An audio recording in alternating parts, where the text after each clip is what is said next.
reportaje verdaderamente de horror. Que a uno, un delincuente, le haga daño, una persona de la cual no se espera nada bueno, una persona en la cual uno no confía, que le haga algo malo, puede ser terrible y merece una sanción, pero por lo menos no rompe el principio de confianza en la humanidad.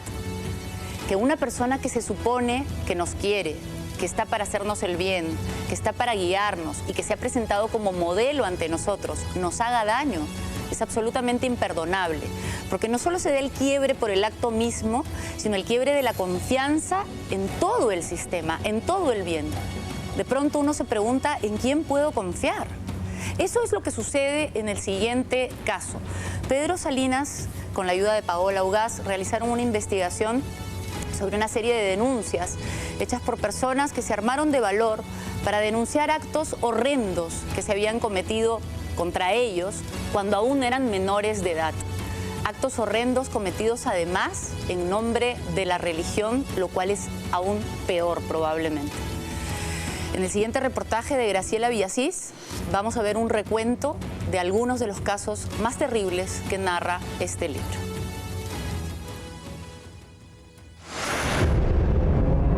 ¿Qué sientes?, preguntó Figari. Nada, respondió Lucas, algo extrañado. Bien, ahora sácate la ropa interior. Bueno. ¿Ahora qué sientes? Un poco de aire, bromeó Lucas para mitigar su pudor. ¿No te sientes avergonzado? ¿Qué sientes? Nada, insistió Lucas. Bien, ahora acércate y abrázame. En silencio, obediente y desnudo, Lucas hizo lo que Figari le indicó. Se acercó y lo abrazó. Este es parte del desgarrador testimonio de un exmiembro del Sodalicium de Vida Cristiana, quien cuenta lo que habría vivido en casa del fundador de este movimiento, Luis Fernando Figari. El Sodalicium es una de las más importantes y conservadoras congregaciones religiosas del país, fundada en Lima hace 44 años y que hoy ha logrado expandirse en varios continentes. Según su versión, Lucas tenía 14 años y era un adolescente entusiasmado por las jornadas que promovía esta agrupación religiosa, una época en que dice terminó decepcionado y vejado por quien era su líder espiritual. Como Lucas, otros exodálites, como se les hace llamar a los integrantes de esta comunidad religiosa, han denunciado abusos físicos, psicológicos y hasta sexuales por parte de quienes fueron las principales cabezas de esta sociedad de vida cristiana. Sobrecogedores testimonios de quienes decidieron superar sus miedos y hablar, denunciar estas presuntas atrocidades ante la propia Iglesia Católica para que la historia no se repita con otros menores.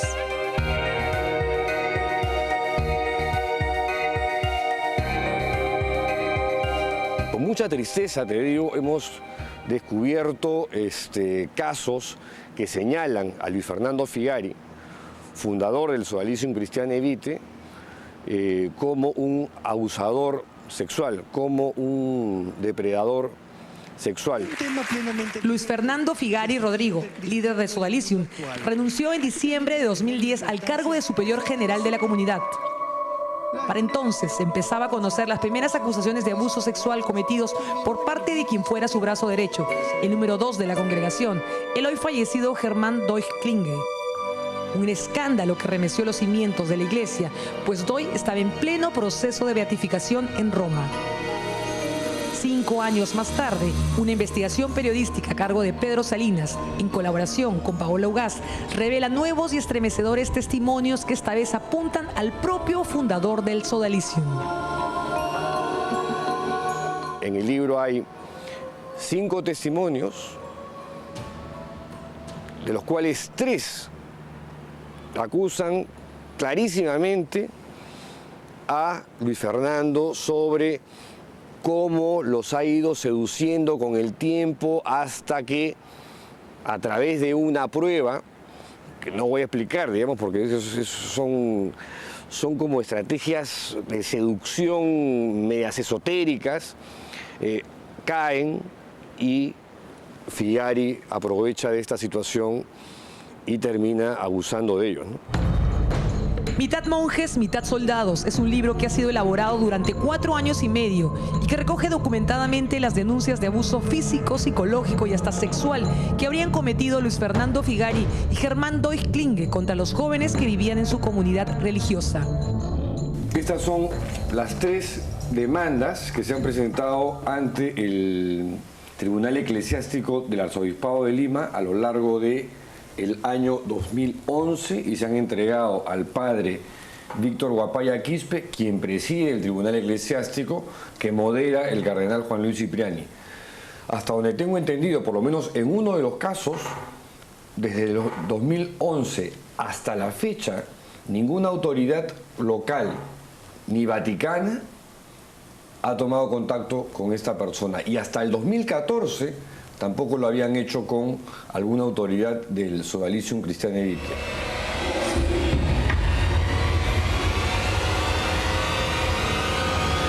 Santiago cursaba el 2º año de secundaria.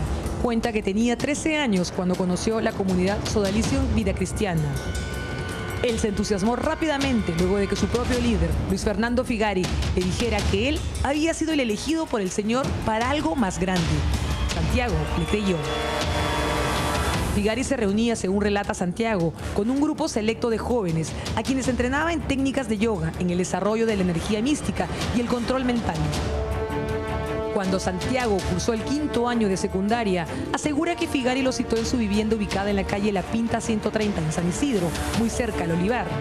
El testimonio de Santiago en el libro Mitad monjes, mitad soldados es aterrador.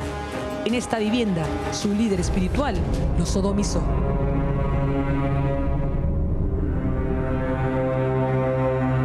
Se detuvo, se dirigió a su mesa de noche, abrió el cajón y sustrajo de ahí un pomo de vaselina para continuar con su ritual envenenado. Y algo más extraño todavía después de todo, me pidió que lo acompañara a misa.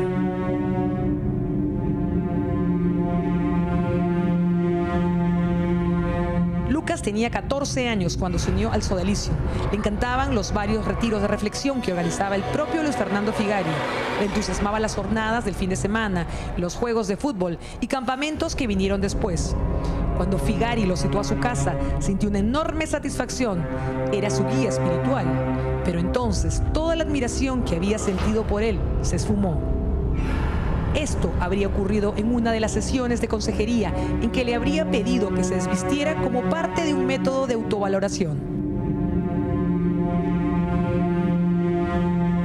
Figari le dijo que volviera a su sitio y le comentó algo más. Ahora vamos a hacer lo siguiente. Yo me voy a echar en la cama y tú te vas a echar a mi costado, ¿ok? Y Lucas acató la orden totalmente desnudo. Se echó al lado de Luis Fernando. Hubo un silencio pausado. Abrázame, decretó el fundador de pronto. Y Lucas lo abrazó. Pedro Salinas tiene en su poder una copia de las denuncias que de puño y letra firmaron las presuntas víctimas de pederastia de Luis Fernando Figari. Documentos que registran detalladamente el trauma violento y sexual al que habrían sido sometidos por el fundador del Sodalicium. Acusaciones que han sido presentadas hace 4 años ante el Tribunal Eclesiástico del Arzobispado de Lima y que hoy están en el Vaticano, pero que hasta la fecha no han tenido respuesta. Hace 3 semanas estuve con una de las víctimas que acusa a Figari de haber abusado sexualmente de él. Y le pregunté si ya habían tomado contacto con él, ¿no? Y lo que me dijo fue, nadie en estos 4 años me ha llamado, ninguna autoridad eclesial local ni vaticana. Entonces yo me pregunto, si el Papa Francisco supuestamente está en una cruzada contra esta lacra de la Iglesia, 4 años, ¿te parece justo que una persona que se ha sentado, le ha costado sangre, sudor y lágrimas escribir su testimonio, revivir esos momentos dolorosos de una etapa de su vida por las cuales ha pasado por psiquiatras y qué sé yo, y la Iglesia no hace nada? O sea, ¿dónde está la justicia? ¿Dónde está la caridad? ¿Por qué encubren la verdad? Pedro Salinas fue sodalite e integrante de la primera promoción de jóvenes que se congregó en la Casa de Formación de San Bartolo, allá por los años 80. Salinas asegura que lo suyo no es una afrenta personal, es una obligación moral, el no callar, denunciar y lograr justicia. Pero insisto, el superior me ha dicho que todas esas cosas han cambiado. Yo quiero creerle, pero la única prueba, la única manera de que demuestre de que las cosas han cambiado en el Sodalicium es expulsando a su manzana podrida. Y esa manzana podrida, que es un depredador sexual, se llama Luis Fernando Figari. Martín López de Romaña se integró al Sodalicium de Vida Cristiana cuando era un niño de 13 años y estuvo con ellos hasta los 32. Prácticamente entregó toda su adolescencia y juventud en su búsqueda de ser parte de una comunidad con valores cristianos muy arraigados. Hasta que, según él, se convirtió en víctima de abusos físicos y psicológicos por parte de Luis Fernando Figari. De este tipo, o sea, de abuso psicológico y físico, sí, claro, todos en San Bartolo lo padecimos. Y por parte específicamente de Luis Fernando Figari, vi cosas extrañísimas en él, viví 9 años en la misma comunidad de él. O sea, lo conociste muy bien. Sí, sí, muy bien. Y es un personaje maquiavélico, es un manipulador con un poder de control de la voluntad ajena impresionante, como no he vuelto a ver, con unas técnicas de sojuzgamiento y seducción muy difíciles de captar en su momento, pero tremendamente eficaces. Y una persona sumamente vulgar en su lenguaje y sumamente violenta e irascible a la hora de tratar a los demás sodalites y a la gente que estaba bajo su mando, ¿no? Incluso de violencia física, o sea, le pegaba a la gente. A mí me pegó 2 veces. ¿Qué te hizo? Una vez me metió un puñete en la nuca porque no había aplaudido en una reunión apostólica que habíamos hecho donde todos cantaban y había que aplaudir y yo no aplaudí. Y otra vez me pegó muy fuertemente con un libro grueso en la cabeza, entre otras situaciones. Martín López de Romaña también tuvo una experiencia intimidante con Luis Figari que prefiere olvidar para siempre. Trató de propasarse, me pidió en una situación en concreto que me quite el pantalón, cosa que con muchísima vergüenza hice, pero tenía que hacer porque era mi deber obedecer a la voz de Dios a través de mi superior. Y como puse, yo creo, tal cara de asustado y contrariado, me dijo, ya, ahí nomás. Pero su intención, obviamente, era verme desnudo, por lo menos. Martín denuncia también que la congregación de Figari tenía una obsesión elitista al momento de escoger a sus integrantes. Era un esquema totalmente racista y elitista. Se prefería con mucho a chicos que fuesen rubios, de ojos azules, de buen apellido, con posibilidades económicas, etcétera, ¿no? También había sodalites que no lo eran, pero no eran los preferidos de Luis Fernando. Durante los 14 años que López de Romaña permaneció en el Sodalicium, vivió gratas experiencias y otras muy duras y violentas en las casas de formación en la playa de San Bartolo.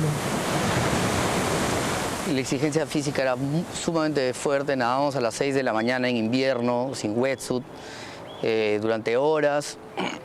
Me acuerdo que siempre se nos congelaba la mandíbula y salías del mar sin poder hablar y babeando, ¿no? Y te quedabas temblando de frío hasta las 10 de la mañana, ¿no? En otra oportunidad, Figari le hizo un pedido extraño. Por ejemplo, una vez me dijo, me llamó a las 4 de la mañana y me dijo, ¿cuánto te demoras en escribir un libro? Yo tenía 23 años y le dije, nunca he escrito un libro, no tengo idea. Supongo que un par de años, no sé, ¿de qué es el libro? Me dijo, una biografía como de 300 páginas de un santo. Yo le dije, no sé, 1 año, 2. Y él me dijo, bueno, tienes 1 semana, o sea que mañana tienes que tener acá el primer capítulo de 40 páginas.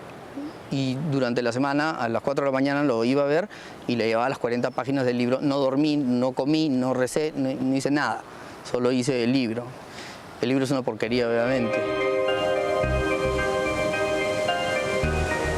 López de Romaña conoció de cerca la personalidad de Luis Fernando Figari porque convivió con él y otros jóvenes durante 9 largos años, un tiempo que califica hoy como un encierro, como si hubiese estado en una cárcel. Me costó muchísimo, muchísimo, muchísimo salir, porque no era que me impedían físicamente irme del Sodalicium, yo me lo impedía porque habían construido adentro de mi cabeza una cárcel, no fuera. Y una cárcel que está dentro de tu cabeza es mucho más poderosa que un muro, ¿no? Salirse era muy complicado. Los que salían eran llamados abiertamente traidores. Dice que no todos tienen su suerte, porque hay otros jóvenes que quieren salir del Sodalicium, pero no pueden, porque cortaron lazos con sus familias y amigos e incluso no estudiaron ninguna profesión. El psiquiatra y psicoanalista Eduardo Gastelumendi fue alumno de Luis Fernando Figari en el colegio. Él, como especialista, describe los rasgos del líder de esta organización y el sistema de captación de sus integrantes. Este es uno de los aspectos más dañinos de un grupo como este, que es una especie de secuestro, entre comillas, voluntario, porque legalmente son jóvenes que aceptan entrar en una vida así, pero que los saca de la sociedad más amplia con frases que son como estimulantes, ¿no? El de Figari hablaba de ser del mundo sin estar en el mundo, o al revés, ¿no? Estar en el mundo sin ser del mundo. Este psiquiatra afirma además que en las organizaciones radicales en las que se reprime la sexualidad se producen este tipo de vejámenes. Los grupos de este tipo, los grupos religiosos, verticales, especialmente cuando hay un tema de represión de la sexualidad, son grupos, yo diría, enfermos. Por más de que hagan obra social, tengan colegios, enseñen, hay algo que no está bien. La sexualidad tiene que entrar en la vida de las personas de una manera más natural, más libre, más placentera, menos pecaminosa, menos reprimida. En el 2010, Rocío Figueroa, una de las integrantes de la rama femenina de esta organización, tuvo el coraje de denunciar las 3 atrocidades cometidas por Germán Doig, el entonces número 2 del Sodalicio, contra 3 jóvenes. Yo fui una víctima de abuso sexual por parte de Germán Doig cuando tenía 16 años. Solamente a través después de muchísimos años descubro que no fui yo la única víctima sexual, sino que Germán había abusado de otras víctimas, y también lo mismo Luis Fernando Figari. También tocó mis partes íntimas mías, a lo que a mí eso me generó muchísima confusión.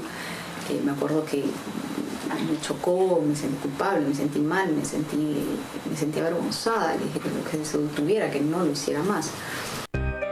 Rocío Figueroa no solo exigió entonces detener el pedido de beatificación de Germán Doig en Roma, sino que pidió la renuncia del fundador del movimiento, Luis Fernando Figari, quien la tildó de loca.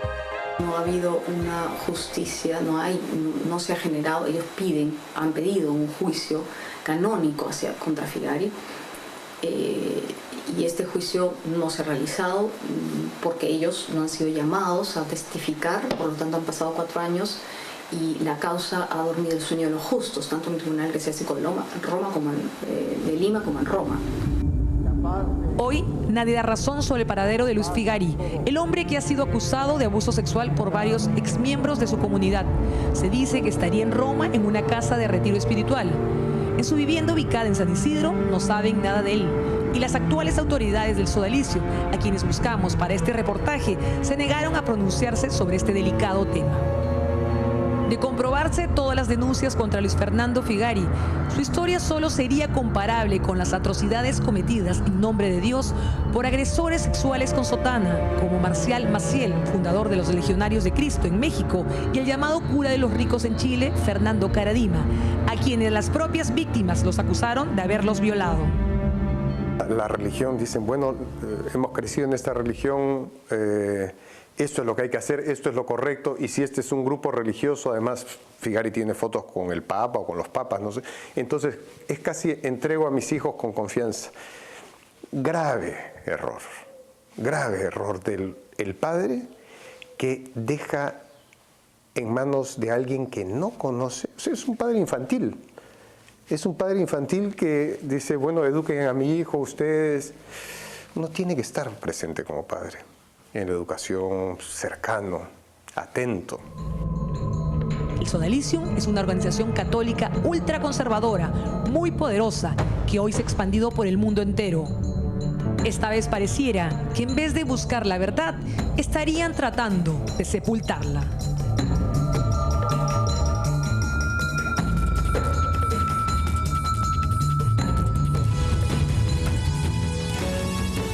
Estas denuncias contra Luis Fernando Figari son sumamente graves y muy delicadas, y la Iglesia Católica hace mal en apañar y esconder a estas personas denunciadas por más de un testimonio comprometedor, como en esta investigación que acabamos de exhibir, hecha por Pedro Salinas y Paola Ugaz. Si él no está aquí afrontando estas graves denuncias, ¿dónde está? Si está en Roma, protegido por el Vaticano, esto es algo que no parece que sea algo muy bueno por parte de la Iglesia.